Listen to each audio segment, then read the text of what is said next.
अध्यक्ष महोदय, आज आपने शिक्षा पर अनुदानों की मांग पर हो रही चर्चा पर मुझे बोलने का अवसर दिया। अध्यक्ष महोदय, मैं बिहार से आता हूं और जब शिक्षा की बात हो तो बिहार के दो विश्वविद्यालयों को कभी नहीं भूला जा सकता है, जो नालंदा विश्वविद्यालय और विक्रमशिला विश्वविद्यालय। सही है।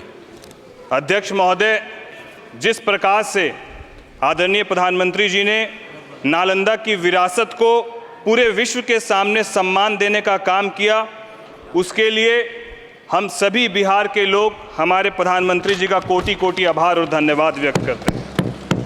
एक युवा सांसद होने के नाते मुझे इस बात का भी आभास है कि जहां हमारी बढ़ती जनसंख्या वर्तमान और भविष्य दोनों ही तरीके से यदि देखें तो जहां एक हमें अवसर दिख रहा है, वहां एक चुनौती भी है।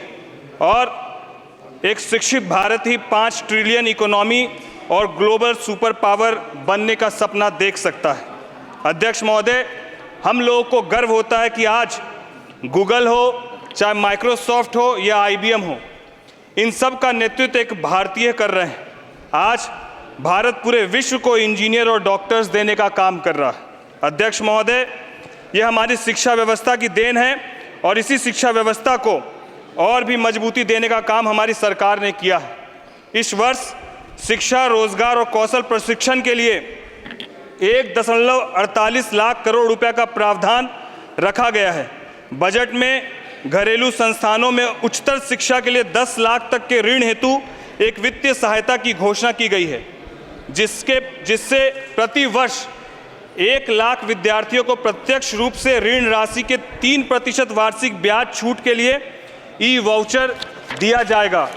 आदरणीय अध्यक्ष महोदय, इस वर्ष के बजट में केंद्र विश्वविद्यालयों के अनुदान के लिए 4000 करोड़ से अधिक रुपए की वृद्धि की गई है, जिसमें वित्तीय वर्ष 2024-25 के लिए 15,928 करोड़ रुपए आवंटित किए गए। 2024-25 के अंतरिम बजट में इस वर्ष शिक्षा मंत्रालय का कुल बजट 23-24 में 1,12,899 करोड़ रुपए के मुकाबले 1,20,627 करोड़ रुपए से 6.8% बढ़ा है। IIT को इस वर्ष 1,202 करोड़ रुपए आवंटित किए गए, जो पिछले वर्ष 841 करोड़ थे। NITs को 5,040 करोड़ दिए गए, जो पिछले वर्ष 4,820 करोड़ रुपए थे।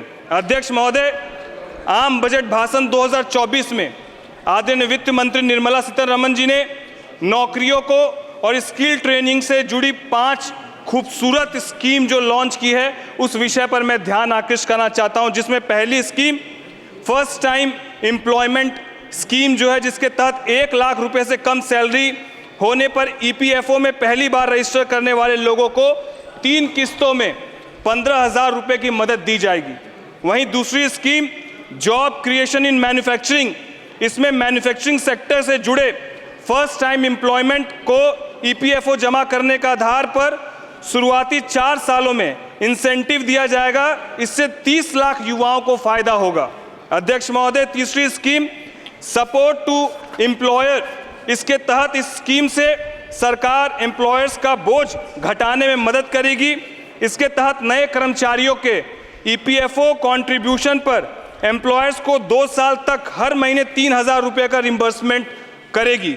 चौथी scheme participation of women in workforce, जिसमें नौकरियों में महिलाओं की हिस्सेदारी बढ़ाने के लिए वर्किंग वुमेन हॉस्टल और कई तरह के विमेन स्किलिंग प्रोग्राम शुरू किए जाएंगे। पांचवी स्कीम स्किलिंग, जिसके तहत 20 लाख युवाओं को 5 साल में खाद स्किल से ट्रेनिंग किया जाएगा। 1,000 इंडस्ट्रियल ट्रेनिंग इंस्टीट्यूट अपग्रेड किए जाएंगे।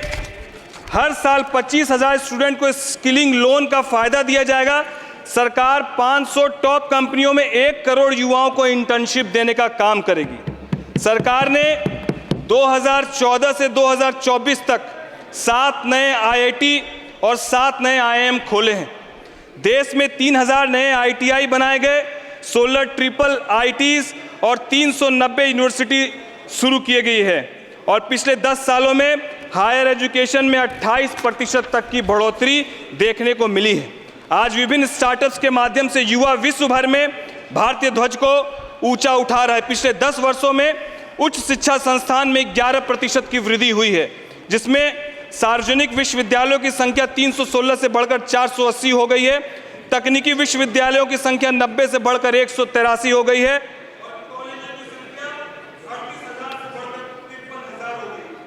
आदरणीय अध्यक्ष महोदय, इन सभी के विकास और बेहतर शिक्षा के लिए सरकार पूरी तरीके से प्रयासरत है और कस्तूरबा गांधी बालिका विद्यालय के माध्यम से आज 5116 कस्तूरबा गांधी बालिका विद्यालयों में 7.07 लाख छात्राएं पढ़ रही है और प्रधानमंत्री उन्नत भारत विद्यालय के माध्यम से 14,500 आदर्श विद्यालयों की स्थापना की जा रही है।